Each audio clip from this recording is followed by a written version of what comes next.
l'histoire, aucun poisson n'a autant fasciné l'humanité que le saumon atlantique. Pendant des siècles, les migrations annuelles de saumon constituèrent une très grande richesse naturelle pour les cours d'eau du bassin de la Dordogne.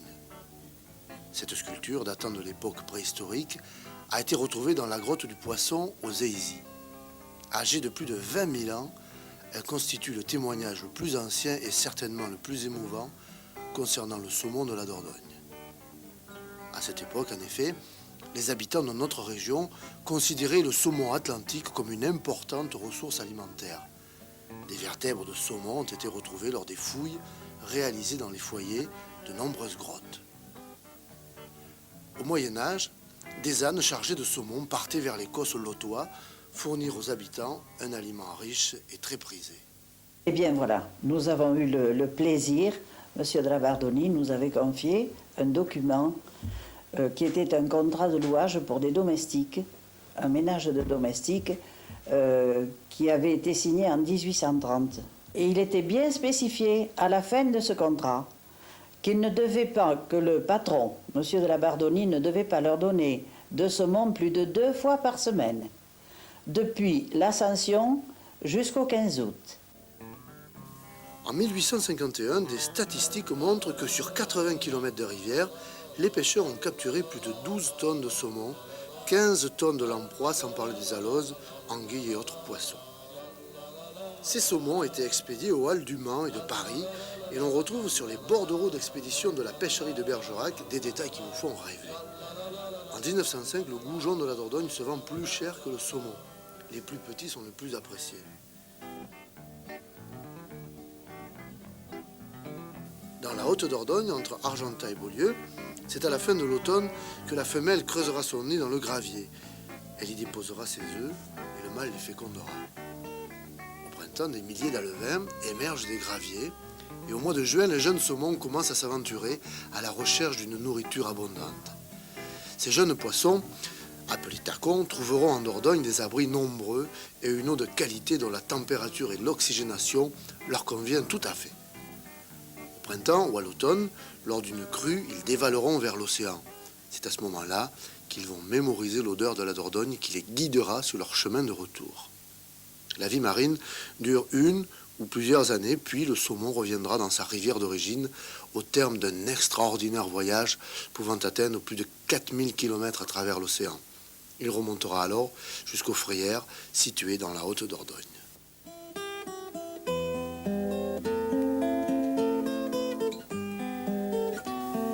Pour faciliter la navigation et produire de l'électricité, on construit au 19e puis au 20e siècle les barrages de Mozac, Bergerac puis Tuilière. Pour permettre aux poissons migrateurs de remonter vers leur zone de reproduction, des passes à poissons vont être installées. Hélas, celles-ci seront mal conçues, mal positionnées et ne permettront pas aux poissons migrateurs de franchir les obstacles. Dès 1916, la population des saumons de la Dordogne disparaîtra totalement.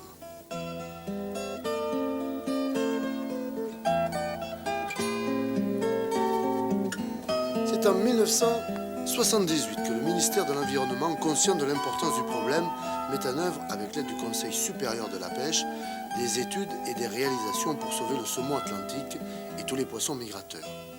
Électricité de France équipe successivement les barrages de Bergerac puis de Mozac, de passes à poissons, qui cette fois sont opérationnels. Une passe ou une échelle à poissons, c'est un véritable escalier qui va transformer une forte dénivellation en de très nombreuses petites chutes placées en chicane et facilement franchissables par le poisson.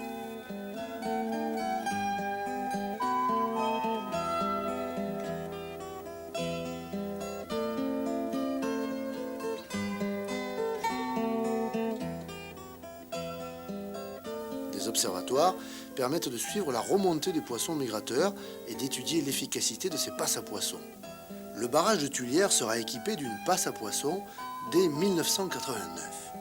En attendant cette période où les poissons migrateurs remonteront librement se reproduire, tous les saumons sont capturés dans un piège situé à l'intérieur de la passe à poissons de Bergerac.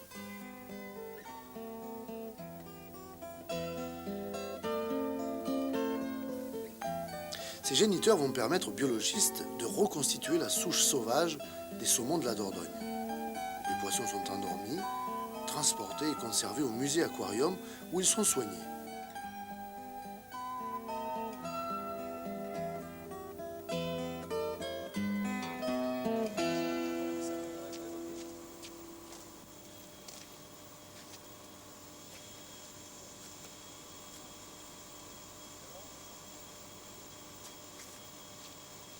Ils sont ensuite placés dans de grands bassins de stabulation où ils feront l'objet de soins attentifs jusqu'au mois de décembre où s'effectuera la ponte et la fécondation artificielle des œufs.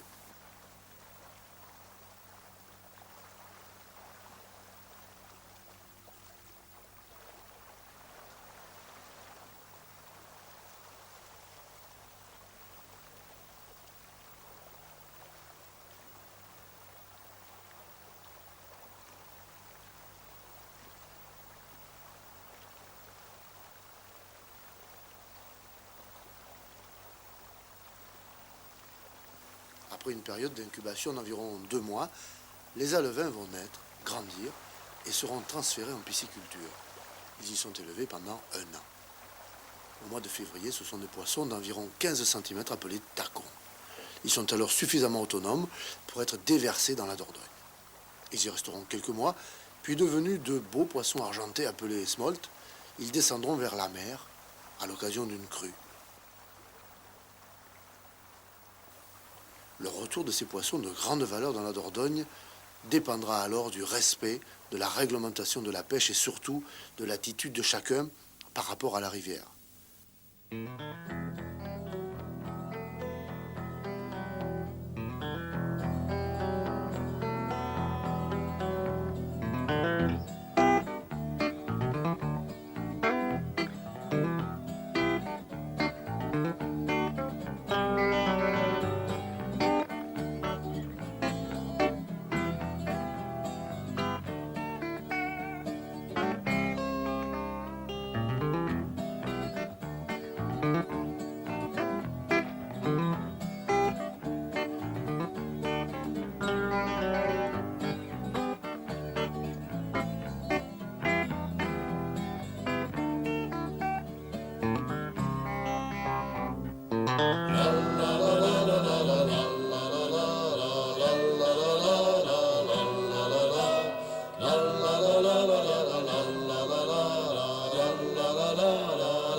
la la la la la